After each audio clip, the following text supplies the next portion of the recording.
let's take a look at the church in Smyrna. All right, Revelation chapter 2, starting at verse 8. And to the angel of the church in Smyrna write, the words of the first and the last, who died and who came to life. I know your tribulation and your poverty, but you are rich, and the slander of those who say that they are Jews and are not, but are a synagogue of Satan. Do not fear what you are about to suffer, for behold, the devil is about to throw some of you into prison, that you might be tested, and for 10 days you will have tribulation. Be faithful unto death, and I will give you the crown of life. He who has an ear, let him hear what the Spirit says to the churches. The one who conquers will not be hurt by the second death. So as we take a look at the city of Smyrna, you can see some of the archaeological ruins there, right? The forum where people would have met.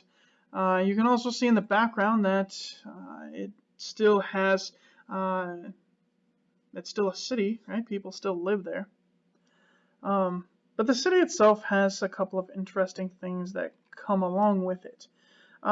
Smyrna is described as being a place with cultural, commercial, and quote-unquote fun centers. It was really a rival to Ephesus. It was kind of looked on as being a pleasure city. I always use the parallel that it's much like the city, or the planet rather, of Risa from the Star Trek series. A place where one could go to, as it were, get away from it all. But almost like Sin City, it was thought that whatever happened in Smyrna stayed in Smyrna. And what that means, again, your imagination can kind of run wild with it. And then some.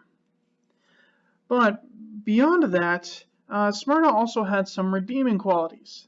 They had stadiums and libraries. They had public theaters. They were known for having advances in science and medicine. They also worshipped the imperial cult again.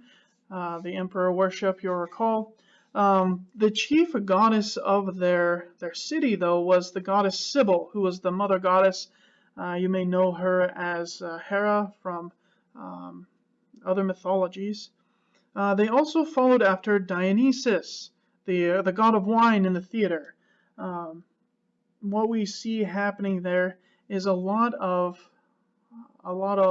consumption of wine to the point of intoxication, with the hope that Dionysus might, give them some revelation that they can go and share with the people.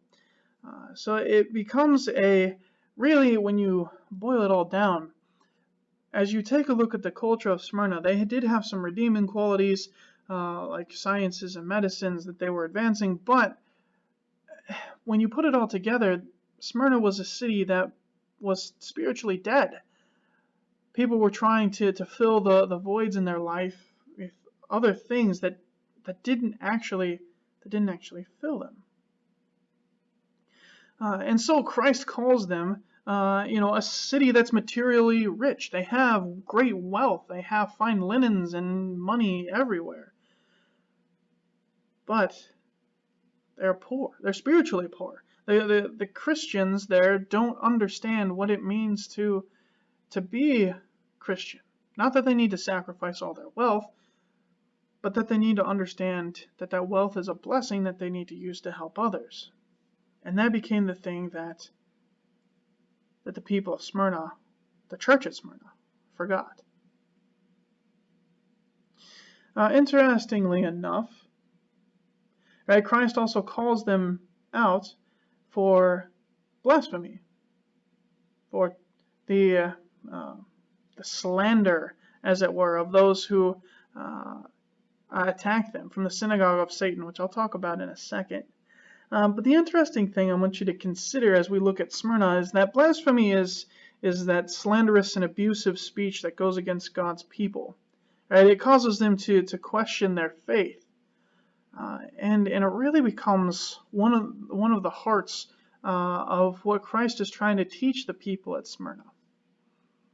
Are you saying and doing things that are against God, that cause other people and even other Christians to question their faith. It goes back to as I keep constantly saying, what are you doing? Why are you doing it? Something to think about. In addition, right, you recall from the text that Christ speaks out against those who say that they are Jews but are a synagogue of Satan.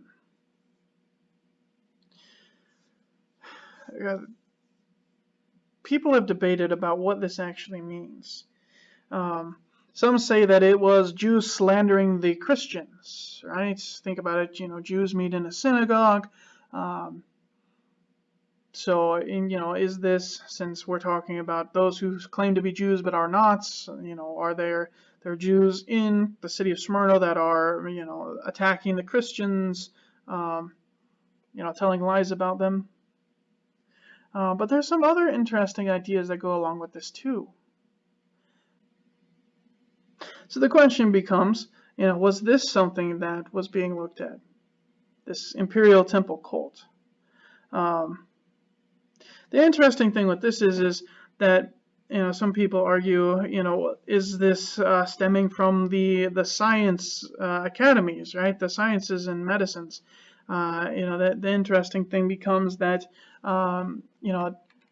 people were questioning the faith because of their reason and their intellect, which leads to an interesting idea, because it seems to be that the more learned a Christian is, the more they tend to criticize Christianity, more so than they do even secular philosophy. So could this be attributed to the work of Satan? Becomes an interesting idea to consider. In addition, we got to deal with this idea of the 10 days, right? Christ tells us that for 10 days they will have tribulation. You have to keep in mind that 10 is a symbolic number. Right? What it means is that there are going to be total and complete periods of time of persecution that are going to happen to the church at Smyrna. But you need to also keep this in mind. It's a short duration. Right? 10 days might seem like an eternity, but it really is just a short period of time.